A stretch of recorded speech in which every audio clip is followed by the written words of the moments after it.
Buenas tardes. Mi nombre es María Andrea Jovine, soy investigadora del Instituto de Investigaciones Bibliográficas de la UNAM y agradezco mucho a los encargados de organizar este coloquio la posibilidad de presentar esta ponencia y dialogar desde mis áreas de investigación, que son las relaciones entre literatura y artes visuales, en el marco de este magnífico coloquio. El título de mi ponencia es El lenguaje, modalidades discursivas y elementos retóricos como fuente para la historia del arte, una aproximación desde la intermedialidad. El objetivo de mi participación consiste en proponer que el lenguaje en sí mismo es una fuente para la historia del arte.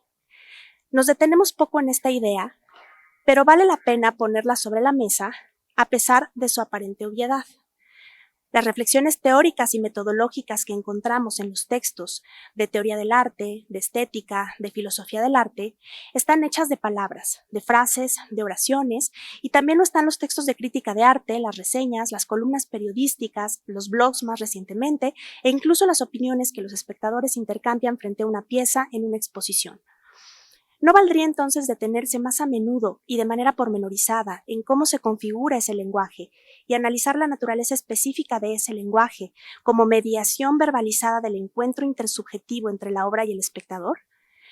Me parece que sería de gran utilidad reflexionar sobre las dinámicas específicas de la escritura del arte, no solo en términos macro, sus géneros textuales, sus agentes, sus circuitos de distribución, sino en términos micro, a través de la aplicación de metodologías, términos y enfoques provenientes del análisis del discurso, el retórico, el morfosintáctico y el semántico, que permitirían evidenciar cómo las ideas subyacen estructuradas a través de ciertas modalidades discursivas en un orden determinado, con una focalización específica, a través de campos semánticos elegidos unos por encima de otros, mediante la mediación de una serie de figuras retóricas como la analogía, la metáfora, la paradoja, la tautología, la metonimia, la ironía, entre otras.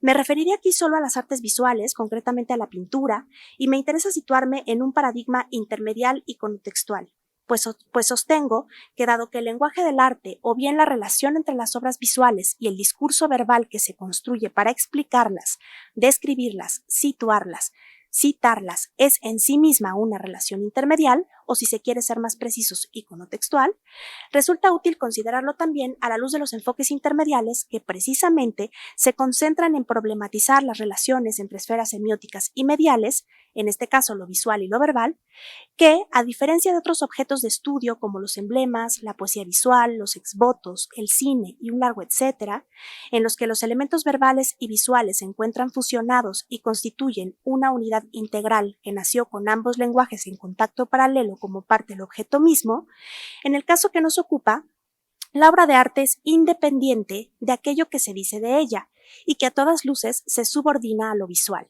Pero, a pesar de esa independencia real, todo aquello que se dice de una obra, de un artista, de una exposición, constituye un relato paralelo que suma capas de significación colectiva a la obra. Por eso, precisamente, es posible plantear que el estudio de la historia del arte es en sí mismo iconotextual. Se estudian las obras y también aquello que se ha dicho de ellas a lo largo del tiempo, es decir, se estudian los objetos artísticos y las construcciones discursivas en torno a los mismos. El objeto artístico en sí mismo es inmutable. Lo que cambia es el discurso, por lo que hacer historia del arte implica historiar también los relatos en torno a las obras y, como aquí propongo, atender a cómo se construye ese discurso.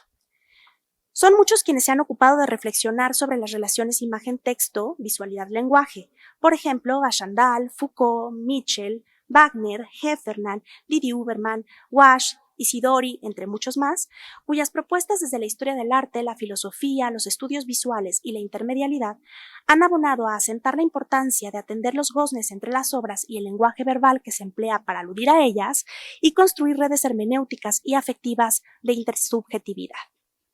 Los ejemplos que abordaré aquí para mostrar el valor del lenguaje como fuente para la historia del arte provienen del catálogo Vicente Rojo, hecho y publicado en Madrid en 1985 a la luz de una exposición del artista en la capital española. Antes de entrar a los ejemplos, quisiera describir un poco el libro, no sin antes mencionar que parto de este caso en concreto, pero sostengo que lo que plantearé aquí puede aplicarse a cualquier otro cauce de textos sobre la obra de cualquier otro artista de cualquier otro periodo. El libro es este, Pone especial énfasis en la serie México bajo la lluvia, que Vicente Rojo comenzó en París y culminó en nuestro país. Rojo cuenta que esta serie nació en Tonancintla un día que observaba ver llover en el Valle de Cholula. Comenzó a realizarla en 1981 y la concluyó en 1989. Antes de hablar sobre la estructura del libro, quisiera comentar que desde la perspectiva que aquí propongo, de centrarse en el andamiaje verbal en torno a lo visual, el título de la serie es en sí mismo motivo de análisis. La serie se denomina México bajo la lluvia. Articulada de esta forma, la focalización está en el sustantivo propio México, el país al que Rojo está haciendo homenaje como patria de acogida. La preposición bajo, que introduce la locución nominal la lluvia, connota una cierta violencia. A pesar de que el sustantivo focalizado es México, se nos muestra pictórica y verbalmente subordinado a la lluvia. Si el nombre de la serie se hubiera formulado de otra manera, llueve sobre México, México y la lluvia, ver llover en México, o incluso más vagamente, homenaje a México, el proceso de decodificación de las piezas que conforman la serie sería diferente. La presencia de la palabra lluvia es la que orienta el ojo del espectador a percibir en esas líneas diagonales precisamente la lluvia, o los muchos matices de la lluvia que ocultan un país que subyace a esa primera materialidad de las cintas pintadas. No tengo oportunidad de profundizar más en este tema, pero en otras ocasiones he planteado por qué sería fructífero pensar la historia del arte como una historia iconotextual, si atendemos con mayor detalle y otorgamos mayor protagonismo a la relación entre las obras, conformadas por elementos visuales, y sus títulos, conformados por elementos verbales.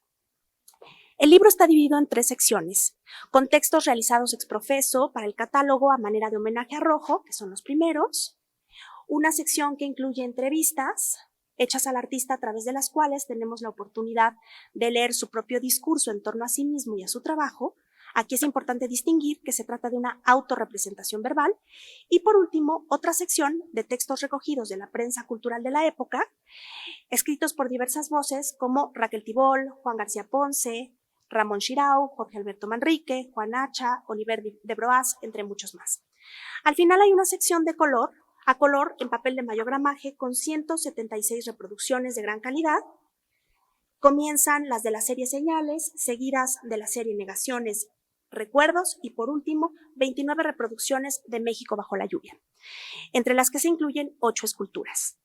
Quiero enfatizar que la gran mayoría de los textos de este libro provienen del periodismo cultural, no de la academia ni de la teoría, que merecerían también su propio análisis del discurso y de las modalidades discursivas que la componen y que contrapuntan la ekfrasis y las diversas figuras de descripción, con la adjetivación como rasgo predominante, con la presencia de nexos lógicos y verbos agentivos al servicio de la argumentación, a partir del hilvanado de procesos de deducción e inducción. Uno de los elementos que llaman la atención a primera ojeada del catálogo es que las guardas honran al emular los cuadros de la serie y se convierten en una remediación, es decir, el paso de un medio a otro, el pictórico al impreso bibliográfico, de un motivo visual a manera de referencia explícita o cita visual, que en rojo constituye un leitmotiv a través de las franjas diagonales repetidas constituidas por pequeños triángulos. Polifonías en torno a la obra de Vicente Rojo. Para entrar en materia tanto pictórica como discursiva, los invito a mirar estas reproducciones provenientes de la fructífera serie México bajo la lluvia y a escuchar un fragmento del texto titulado Templos bajo la lluvia, escrito por David Huerta con relación a esta serie de Rojo, el cual se publicó en la revista Proceso el 17 de septiembre de 1984. El pintor hace sus templos sobre la tela, diagonales, colores, difuminaciones, lluvia mexicana. Toma distancia, valora, vive la lluvia. La superficie de los lienzos va poblándose de lucidez y silencio. Un silencio de inminencias, como cuando el cielo encapotado nos prepara, nos anuncia la lluvia venidera. Pintar la lluvia, entrar en sus agobios y en sus infrecuentes felicidades. Ir mereciendo la lluvia y sus signos. El pintor lo hace con esa difícil facilidad, sello y emblema de su arte, como el rigor obstinado de Leonardo. Hasta ahí la cita.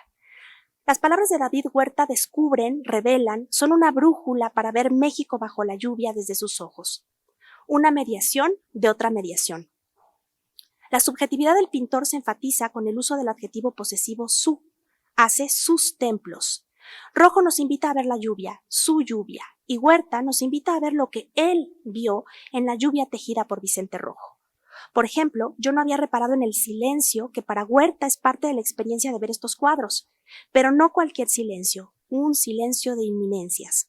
Para él, el cielo está encapotado y está a punto de llover, como el silencio profundo que se hace antes del grito.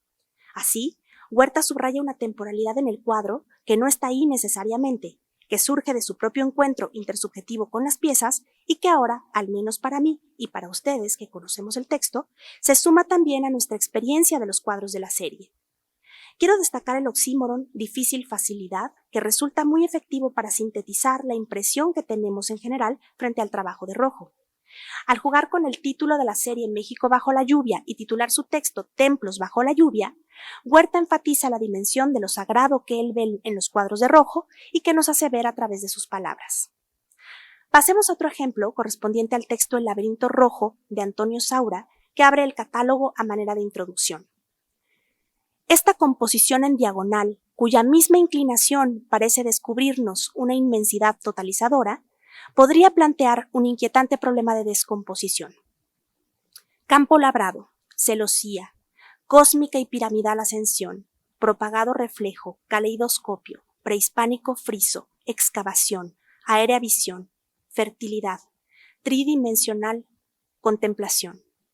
De nada serviría prolongar un repertorio de sugerentes confluencias cuando todas ellas y muchas más parecen presentes y a un tiempo escabullidas en un proceso pictórico que nos obliga a una lectura diversificada, tanto en la cercanía como en la lejanía e incluso en la profundidad del espejismo que estas obras producen.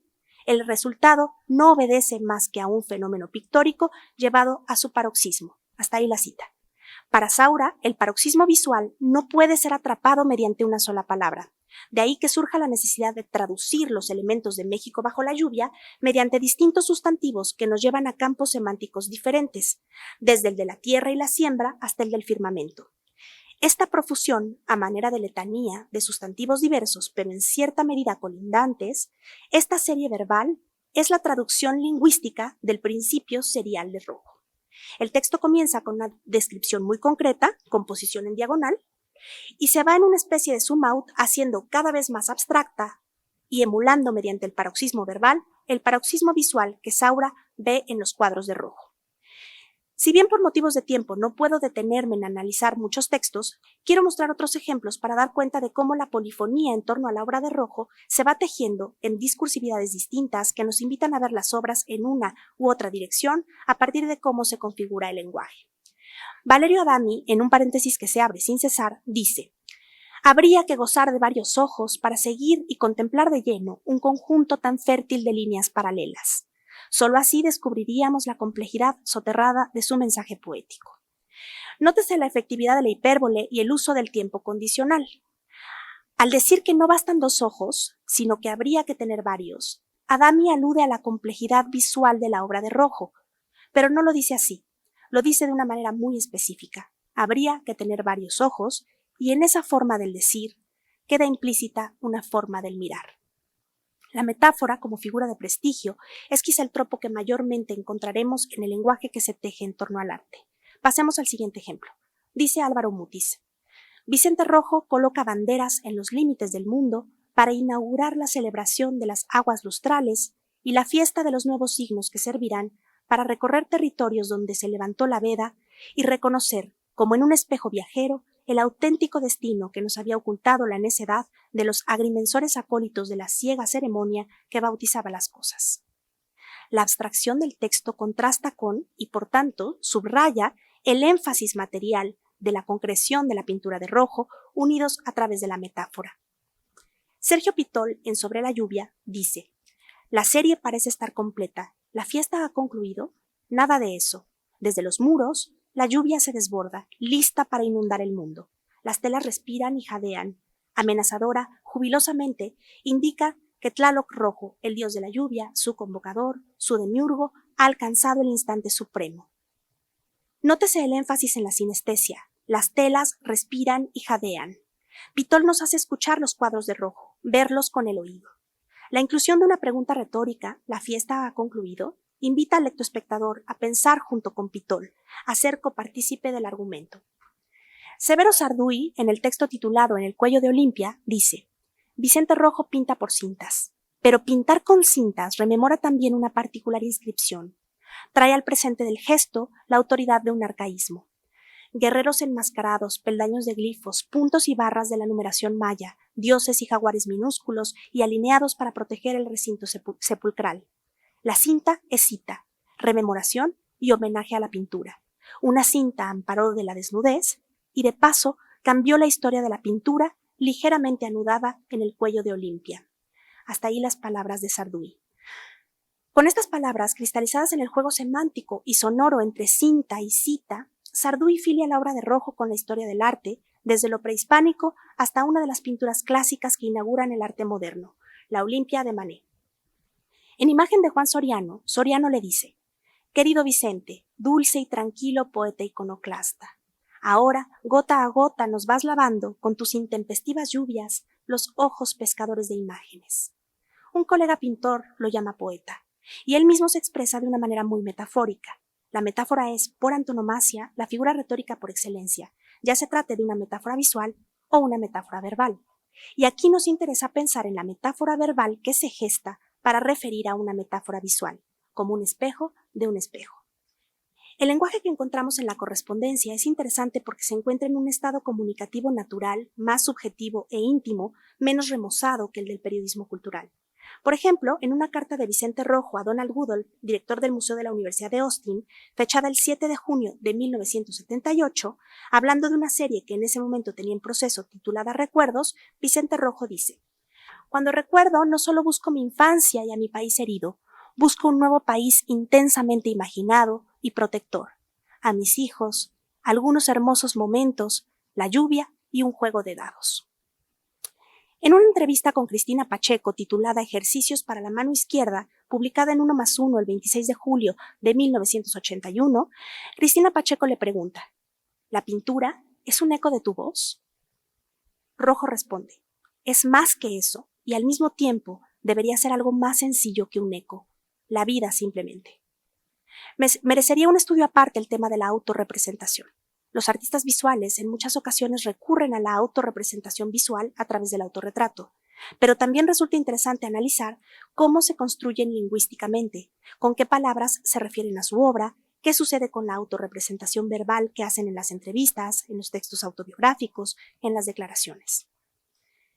Fernando Benítez, en el catálogo de la exposición de Rojo realizada en la Galería Proteo en 1958, dice: Vicente Rojo, he aquí un nuevo pintor. A veces es tierno y lírico, a veces desgarrado y violento. Su color es tenso y apasionado, casi brutal. Sus formas tienen las aristas del vidrio.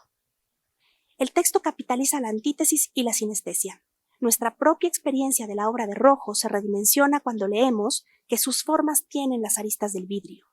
Dicho así, sentimos las formas de Rojo afiladas, puntiagudas, brillantes, atractivas y amenazantes a un tiempo, porque Benítez nos invitó a sentirlas así. Los argumentos de los críticos se construyen con palabras que traducen lo que vieron sus ojos y el lector los acompaña a recrear esa mirada. Más adelante, en 1965, en la revista Diálogos, Benítez escribe el texto Vicente Rojo, hacedor de mitos, cuyo título mismo invita a una lectura específica de la obra del artista, su pintura entendida como mitología.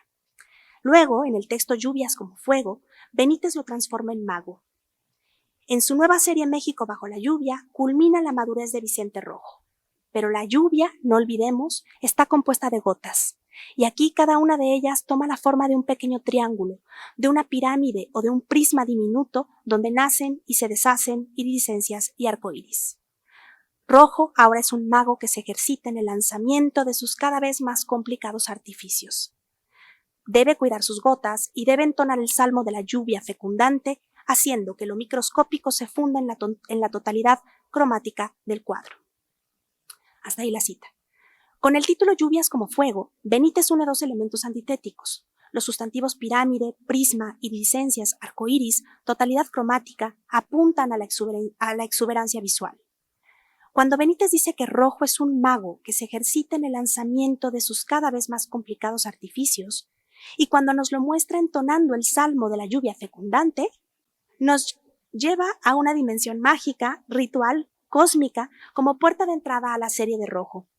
Las palabras de Benítez nos conducen por un túnel místico hacia el universo pictórico de México bajo la lluvia. Como último ejemplo, quisiera mencionar el texto de Jorge Alberto Manrique, publicado en la Jornada Semanal el 20 de enero de 1985, Vicente Rojo, El límite de lo posible.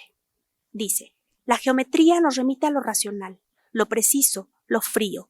Lo sensible nos remite a la emoción, a la pasión, incluso a la ternura. Esa contradicción de términos se acomoda al trabajo de Vicente Rojo, cuya condición de posibilidad está en la chispa que surge del golpe entre el hierro del rigor y el pedernal de lo emotivo. Y el texto termina así. Una vez más, el juego de contrastes. Una vez más, el pequeño milagro que se produce del riesgo de apostar al límite de lo posible. Me interesa destacar cómo discursivamente se focaliza y se teje una contradicción que Manrique ve en el trabajo pictórico de Rojo y que logra traducir discursivamente con mucha efectividad. Basta ver las redes léxicas que van de la racionalidad a la ternura, de la geometría a la pasión. Manrique resume la potencia estética de Rojo en una imagen muy efectiva, la chispa que surge del golpe entre el hierro del rigor y el pedernal de lo emotivo. Dicho de cualquier otra manera, no tendría la misma efectividad. Quiero cerrar los ejemplos con este texto, que a la vez es una imagen, de Oliver de Broas, publicado en La Jornada el 7 de diciembre de 1984, porque me parece un bellísimo ejemplo de cómo el lenguaje en torno al arte busca remitir a las obras, aquí desde la doble iconicidad de las palabras y de su distribución en una puesta en página que emula las franjas visuales de la serie de Vicente Rojo. Conclusión. A lo largo de la historia, en muchos momentos se ha reflexionado sobre las implicaciones de los géneros y sus especificidades. Crónicas, tratados, memorias, testimonios, entrevistas, reseñas, textos académicos, ensayos, poemas efrásticos, etc., como fuentes para el estudio de obras, artistas, movimientos, así como de la genealogía de lo dicho a propósito de ellos. Sin embargo, falta todavía atender con mayor detalle el lenguaje en sí mismo como fuente de la historia del arte. Atender y analizar las modalidades discursivas y los elementos retóricos en un sentido microtextual puede darnos luz con respecto al andamiaje discursivo que sostiene los textos en una serie de relaciones que se establecen entre la esfera visual y la verbal. El arte se hace de color, de formas, de líneas, de piedra, de tela. La historia del arte se hace de palabras. Palabras que median reflexiones en torno a los elementos que constituyen las obras de arte. Desmontamos los elementos constitutivos de las obras para analizarlas. Desmontamos los agentes y agencias del campo cultural en el que se circunscriben.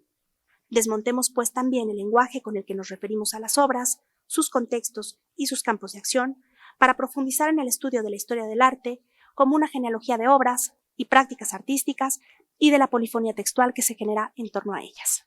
Muchas gracias.